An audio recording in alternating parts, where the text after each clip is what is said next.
بسم اللہ الرحمن الرحیم نحمدہ و نصلی علی رسول الکریم۔ جناب نبی کریم صلی اللہ علیہ وسلم کی سیرت مبارکہ بیان ہو رہی ہے۔ اب تک کتنے درس ہو چکے ہیں؟ 2 درس، آج تیسرا درس ہے سیرت کا۔ اور آج کے درس میں جناب نبی کریم صلی اللہ علیہ وسلم کی پرورش کا سلسلہ، آپ کی پرورش کا سلسلہ چچا ابو طالب کے پاس چلا گیا، کیونکہ حضور صلی اللہ علیہ وسلم کی والدہ کا بھی انتقال ہو چکا ہے۔ والدہ کے انتقال کے بعد آپ دادا کے پاس آ گئے تھے۔ جب آپ کی عمر 8 سال ہوئی تو دادا کا بھی انتقال ہو گیا۔ اب دادا کے انتقال کے بعد جناب نبی کریم صلی اللہ علیہ وسلم کس کی پرورش میں آ گئے ہیں؟ چاچا کا نام ابو طالب ہے۔ حضور صلی اللہ علیہ وسلم کے چاچا تھے، یہ حضور صلی اللہ علیہ وسلم سے بہت زیادہ محبت کرتے تھے، بہت محبت کرتے تھے، اور جناب نبی کریم صلی اللہ علیہ وسلم بھی ان سے بہت محبت کرتے تھے، ان کے ساتھ رہا کرتے تھے۔ اور اس کے ساتھ ساتھ چاچا کے کام بھی کیا کرتے تھے، بڑوں کے کام کرنا، بڑوں کے ساتھ رہنا اور بڑوں کے کام بھی کرنا، اس سے اور زیادہ یہ اچھی خوبی ہے کہ آپ کسی بڑے کے ساتھ رہ رہے ہیں اور ان کے ساتھ کام بھی کر رہے ہیں۔ تو چاچا ابو طالب کی بکریاں تھیں، تو ان کی بکریاں روزانہ جنگل میں لے جانا ہوتی تھیں، اور جنگل میں جانے کے بعد بکریاں وہاں پہ گھاس کھاتی تھیں، اور گھاس کھا کر بکریاں گھر آ جاتی تھیں۔ جیسے آج کے زمانے میں کیا ہوتا ہے کہ جانور جب بقرعید کے دنوں میں آتے ہیں تو ہم بکری کے لیے چارہ خرید کر کہاں لاتے ہیں؟ گھر لے آتے ہیں، گھر پہ لے آتے ہیں نا، جانور کو تو لے کر نہیں آتے نا چارے کی دکان پہ۔ نہ ہی یہاں پہ کوئی جگہ ایسی ہے کہ ہم کسی جگہ لے جائیں جنگل میں، یہاں پہ کراچی میں تو کوئی جنگل نہیں ہے۔ لیکن اس زمانے میں دیہات بہت زیادہ تھے، کھلی فضا، پہاڑی علاقہ، جنگلات، اس طرح کی چیزیں بہت تھیں۔ اتنی آبادی نہیں تھی، مکہ میں اتنی آبادی نہیں تھی جتنی آج آبادی ہے۔ آج تو مکہ میں کوئی جنگل ہے ہی نہیں۔ تو اس زمانے میں جانور کے لیے چارہ گھر نہیں لایا جاتا تھا، بلکہ جانوروں کو کہاں لے جاتے تھے؟ جنگلوں میں لے جاتے تھے، میدانوں میں لے جاتے تھے، دیہاتوں میں لے جاتے تھے، کھلی فضا میں وہاں جاتے تھے جانور، اور وہاں پہ جا کے جانوروں کو چھوڑ دیتے تھے۔ جانور خود ہی پہاڑوں پہ چڑھ کر، درختوں پہ چڑھ کر اور گھومتے پھرتے گھاس کھا کر جانور اپنے پیٹ کیا کر لیتے؟ بھر لیتے۔ اس طرح جانور 2 4 6 8 گھنٹے جنگل میں رہتے تھے، پیٹ بھرتے تھے نا، پھر جانور بیٹھ جاتے تھے۔ پھر اس کے بعد جو جانور کو لے کر آتے تھے وہ اپنے ساتھ واپس جانوروں کو شام میں کیا کرتے تھے؟ گھر۔ جناب نبی کریم صلی اللہ علیہ وسلم نے ابو طالب، چچا ابو طالب کی بکریاں تھیں، ان کو روزانہ جنگل لے جانا، جنگل سے لانا، کھانا کھلانے کے لیے لے جانا، واپس لانا، یہ ایک کام تھا۔ تو حضور صلی اللہ علیہ وسلم نے چچا ابو طالب سے کہا یہ کام میرے ذمہ لگا دیں، یہ کام میرے ذمہ لگا دیں، آپ کی بکریاں ہیں، میں روزانہ ان کو جنگل لے جایا کروں گا، اور روزانہ ان کو وہاں پہ گھماؤں گا، کھلاؤں گا، چلاؤں گا، اور شام میں ان کو گھر لے آؤں گا۔ تو ایک بات یہ معلوم چلی، اور سے سنیے، بڑوں کے کام کرنا یہ بہت اچھی خوبی ہے۔ ہمارے یہاں تو یہ دیکھا جاتا ہے بچوں کو آواز کانوں میں آ رہی ہوتی ہے، ادھر آؤ، ساتھ ارقام، آوازیں دے رہے ہوتے ہیں، لیکن بچے آواز نہیں سن رہے ہوتے، آواز نہیں سن رہے، کیونکہ آپ لوگوں کو پتہ ہے کہ یہ آواز تو دی جا رہی ہے کسی کام کے لیے دی جا رہی ہوگی، ایسے تو آواز نہیں دی جا رہی، اس لیے آپ لوگ سنتے نہیں ہیں، کیونکہ آپ کو کام کرنا نہیں ہے، آپ نے کام کرنا نہیں ہے۔ یہ بہت زیادہ بری اور بے ادبی کی بات ہے، یہ بہت زیادہ بری اور بے ادبی کی بات ہے کہ بڑوں کی آواز کانوں میں آ رہی ہے اور آپ اس پر لبیک اور جی بول کر ان کے پاس نہیں جا رہے، ان کے کام سے گھبرا رہے ہیں۔ اور بہت ہی زیادہ خوبی کی اور اچھی عادت یہ ہے کہ بڑوں کے کام کرنا سعادت سمجھ کر، بڑوں کے کام کرنا سعادت، اچھائی سمجھ کر کہ میں بڑوں کے کام کروں گا، بڑے میرے لیے دعا کریں گے، دعا میرے حق میں قبول ہوگی، میں کامیاب ہو جاؤں گا اللہ تعالیٰ دنیا آخرت میں۔ اور واقعی سچی بات ہے کہ جو بڑوں کی دعائیں لیتے ہیں وہ بہت کامیاب ہوتے ہیں، اور جو بڑوں سے دور دور رہتے ہیں، کھچے رہتے ہیں، بڑوں کے پاس نہیں جاتے، بڑوں کی بات نہیں سنتے، بڑوں کے کام نہیں کرتے، بڑوں کے کام نہیں کرتے، بڑے کوئی کام بولے تو کام سے بھاگتے ہیں، تو وہ کامیابی کے راستے پر نہیں ہے، وہ کامیابی کے راستے پر آ رہی میری بات سمجھو آپ کو۔ اس لیے اپنے اندر یہ خوبی پیدا کرو اگر آپ لوگ کامیاب ہونا چاہتے ہیں، جو حضور صلی اللہ علیہ وسلم کی خوبی تھی کہ چچا ابو طالب کے کام کر رہے ہیں، کہ میں بکریاں لے کر جاؤں گا، میں بکریاں چراؤں گا۔ یہ کتنا مشکل کام ہے، کوئی آسان کام ہے؟ بولیے، بکریاں بھاگتی ہیں ادھر ادھر، بکریوں کے پیچھے بھاگنا پڑتا ہے۔ آپ بقرعید میں 1 بکرا لاتے ہیں، 2 بکرے لاتے ہیں، ان کو کیسے رسیوں سے باندھ کر رکھتے ہیں؟ ہاں، اس زمانے میں بکریوں کو رسیوں سے تھوڑی باندھتے تھے، کھلی رسیاں نہیں ہوتی تھیں، بکریوں کو پکڑنا پڑتا تھا، ادھر بھاگ رہی ہیں ان کو پکڑو، ادھر بھاگ رہی ہیں ان کو پکڑو. اس طرح حضور صلی اللہ علیہ وسلم روزانہ بکریوں کو لے کر جانا، ان کو سنبھال کر. ایک بکری بھی نہیں ہوتی تھی آپ کے پاس، تو ایک بکرا بقرعید کے دنوں میں آتا ہے، اب اس کو سنبھالنا مشکل ہو جاتا ہے آپ کے لیے. وہاں پہ 20-25 بکریاں ہیں، ان سب بکریوں کو لے جانا ہے سنبھال کر، ان کو کھانا کھلانا ہے. جنگل میں وہ گھومتے رہیں گی، ان کی نگرانی بھی کرنی ہے. یہ نہیں کہ بکریوں کو جنگل میں چھوڑ دیا خوش ہو گئے، اس سے تو خطرہ ہوتا ہے نا چوری ہونے کا. ان کی نگرانی بھی کرنی ہے کہ وہ بکریاں ادھر ادھر نہ بھاگ جائیں، اور پھر ان کو واپس شام میں جمع کر کے پوری کی تعداد میں بکریوں کو واپس لانا. یہ کتنا مشکل کام ہے، آسان کام ہے. لیکن حضور صلی اللہ علیہ وسلم اس مشکل کام سے پیچھے نہ ہٹے، بلکہ اس کام کو کیا. کیوں کیا؟ کہ میرے چچا کا کام ہے، میں چچا کا کام کروں گا، چچا مجھ سے خوش ہو جائیں گے، چچا میرے بڑے ہیں. کیونکہ حضور صلی اللہ علیہ وسلم کے نہ والد تھے، نہ والدہ تھیں، نہ دادا تھے، تو چچا ہی سب کچھ تھے. آپ صلی اللہ علیہ وسلم اس لیے چچا کے کام کیا کرتے تھے. تو ایک تو حضور صلی اللہ علیہ وسلم نے بچپن میں بکریاں چرائی ہیں، بکریاں گھمائیں، ان کو چرایا. یہ اور انبیاء علیہ السلام میں سے اکثر انبیاء علیہ السلام نے بکریوں کو رکھا ہے، بکریوں کو چرایا ہے، بکریوں کو پالا ہے، بکریوں کی دیکھ بھال کی ہے. حضرت موسیٰ علیہ السلام کا بھی بہت آتا ہے قرآن میں، وہ بھی بکریاں چرایا کرتے تھے.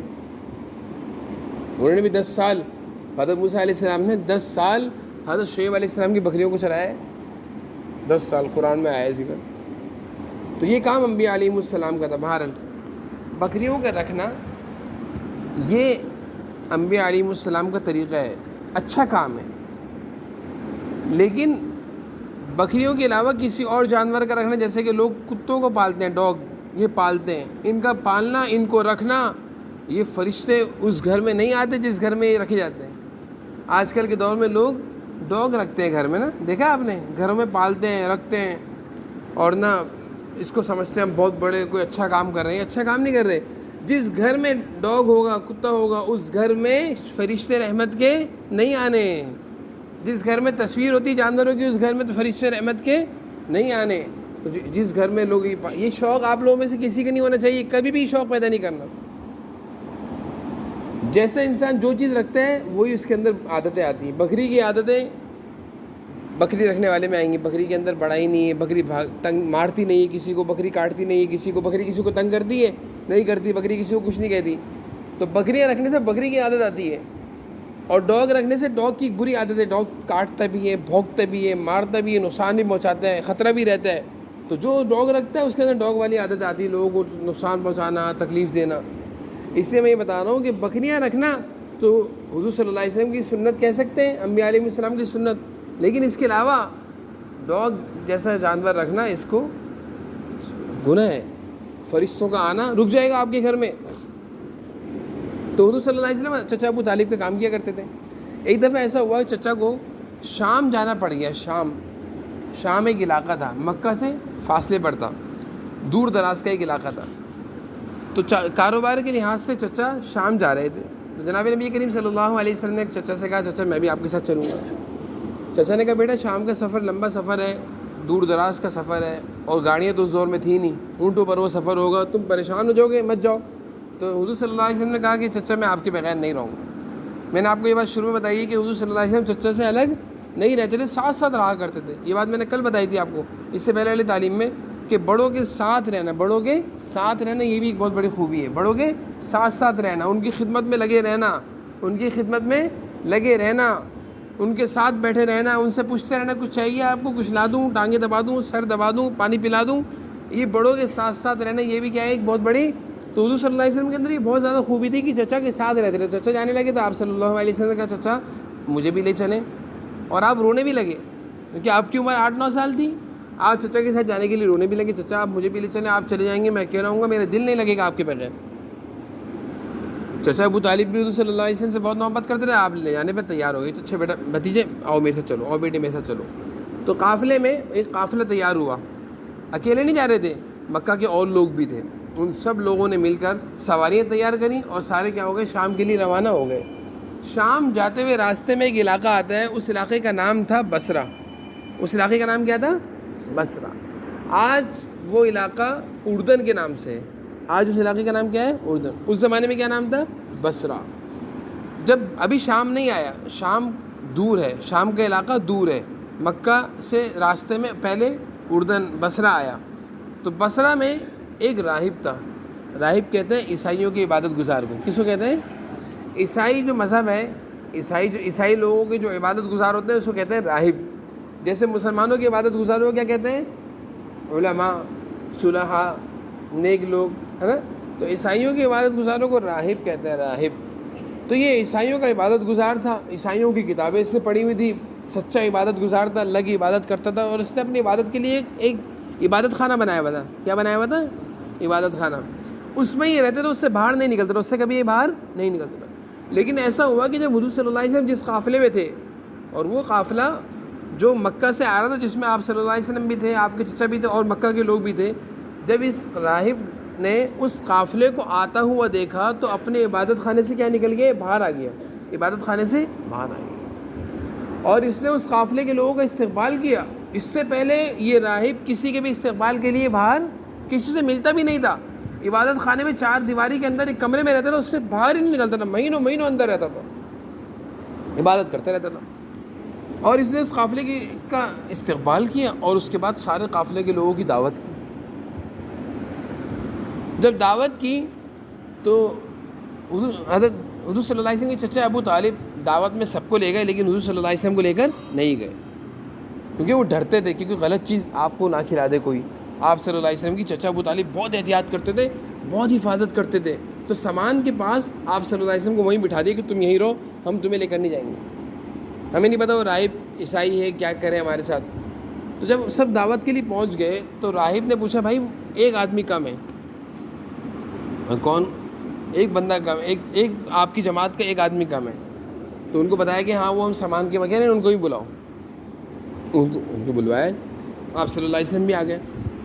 پھر راہب سے کسی نے پوچھا کہ آپ عیسائی مذہب کے عبادت گزار ہیں اور آپ اپنے عبادت خانے سے کبھی باہر نہیں نکلتے، یہ آپ نے کیا کیا کہ عبادت خانے سے باہر آئے، ایک قافلے کا استقبال کیا، اور اس کے بعد اس قافلے والوں کی دعوت بھی کری. آپ تو کسی کی دعوت بھی نہیں کرتے تھے، کسی سے ملتے نہیں تھے، تو آپ نے اس قافلے کے لوگوں کا اتنا استقبال اور اتنا اعزاز اور اتنی عزت کیوں دی ان لوگوں کو؟ آپ نے آخر ان لوگوں میں ایسی کیا بات آپ کو دکھ گئی جو آپ نے ان کی استقبال کیا، ان کے لیے باہر نکلے، ان کے لیے کھانے کی دعوت کری؟ کوئی بات ہے جو آپ نکلے؟ تو راہب کہنے لگے ہاں، اس قافلے میں، یہ قافلہ جب آ رہا تھا تو میں اپنے عبادت خانے سے دیکھ رہا تھا کہ جتنے درخت ہیں سارے درخت اس قافلے میں، اس قافلے کو جھک جھک کر کیا کر رہے تھے؟ سلام کر رہے تھے. اس قافلے والوں کو جھک جھک کر سلام کر رہے تھے، جس سے مجھے معلوم چلا کہ اس قافلے میں کوئی ایک ایسا آدمی ہے جو اللہ کا مقرب اور محبوب بندہ ہے. اور پھر اس نے بتایا کہ یہ چچا ابو طالب نے حضور صلی اللہ علیہ وسلم کو جب آگے کیا تو وہ پہچان گیا. وہ راہب تھا، عبادت گزار تھا، آپ صلی اللہ علیہ وسلم کی شکل و صورت دیکھ کر بچپن میں ہی وہ پہچان گیا کہ آپ صلی اللہ علیہ وسلم ابھی نبی نہیں بنے.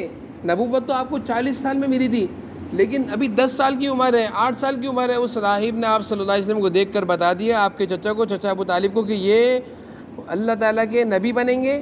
ان کے اندر میں نے نبوت والی ساری نشانیاں دیکھی ہیں. یہ وہاں سے چل کر آ رہے ہیں، سارے درخت ان کو جھک جھک کر سلام کر رہے ہیں. ان کے اعزاز میں اللہ تعالیٰ نے درختوں کو ان کے آگے جھکا دیا ہے. یہ آگے چل کر اللہ کے نبی بنیں گے، آخری نبی یہی ہوں گے. اس لیے میں نے اس قافلے کے لیے اپنے عبادت خانے سے بھی باہر آیا ہوں، اور تم لوگ استقبال بھی کیا ہے، اور تمہارے لیے میں نے کھانے کی دعوت بھی کی ہے. اور پھر چچا ابو طالب سے کہا آپ کہاں جا رہے ہیں؟ آپ لوگ یہ قافلے والے کہاں جا رہے ہیں؟ شام جا رہے ہیں. کہہ رہے ہیں وہاں پہ یہودی بہت ہیں، اگر یہودیوں کو ان کا پتہ چل گیا تو یہودی ان کو نقصان پہنچائیں گے، ان کو واپس لے جائیں، ان کو وہاں پہ لے کر نہ جائیں، کیونکہ یہ اللہ کے نبی بنیں گے آگے چل کر. 40 سال کی عمر میں ان کو اللہ تعالیٰ نبوت دیں گے. یہودیوں نے اگر ان کو پہچان لیا تو یہودی ہمیشہ سے کیا رہے؟ اللہ کے نبیوں کے دشمن رہے. تو یہ یہودی ان کو نقصان پہنچائیں گے. تو چچا ابو طالب کو فوراً فکر ہو گئی کہ یہ تو میرے بھتیجے کے لیے خطرے کی بات ہے. تو فوراً حضور صلی اللہ علیہ وسلم کو چچا ابو طالب نے سمجھایا، اور 2 آدمیوں کے ساتھ آپ کو مکہ واپس بھیج دیا، آپ کو آگے لے کر نہیں گئے. تو یہ حضور صلی اللہ علیہ وسلم کا پہلا سفر تھا شام کا، لیکن اب وہ بھی سفر پورا، یعنی پہلی دفعہ آپ صلی اللہ علیہ وسلم شام کی طرف قافلے کے ساتھ چچا ابو طالب کے ساتھ روانہ ہوئے تھے. لیکن راستے میں اس راہب، اس عبادت گزار نے آپ صلی اللہ علیہ وسلم کے بارے میں بتایا کہ ان کو وہاں لے جانا اچھا نہیں ہے، کیونکہ یہ اللہ کے نبی بنیں گے اور وہاں پہ یہودی ہیں، یہودی ان کو نقصان پہنچا سکتے ہیں، اس لیے ان کو واپس بھیجیں. چچا ابو طالب نے جیسے ہی راہب کی بات سنی، فوراً آپ صلی اللہ علیہ وسلم کو 2 آدمیوں کی نگرانی میں مکہ واپس بھیج دیا کہ ان کو واپس مکہ لے جاؤ، ان کو میں آگے لے کر نہیں جاؤں گا، یہ میرے بھتیجے ہیں، کہیں ایسا نہ ہو کہ یہودی ان کو نقصان پہنچائے. پھر حضور صلی اللہ علیہ وسلم کو چچا ابو طالب نے واپس مکہ بھیج دیا. آپ صلی اللہ علیہ وسلم واپس مکہ آ گئے. شام آپ صلی اللہ علیہ وسلم نہیں گئے. اس سے آگے انشاءاللہ فکر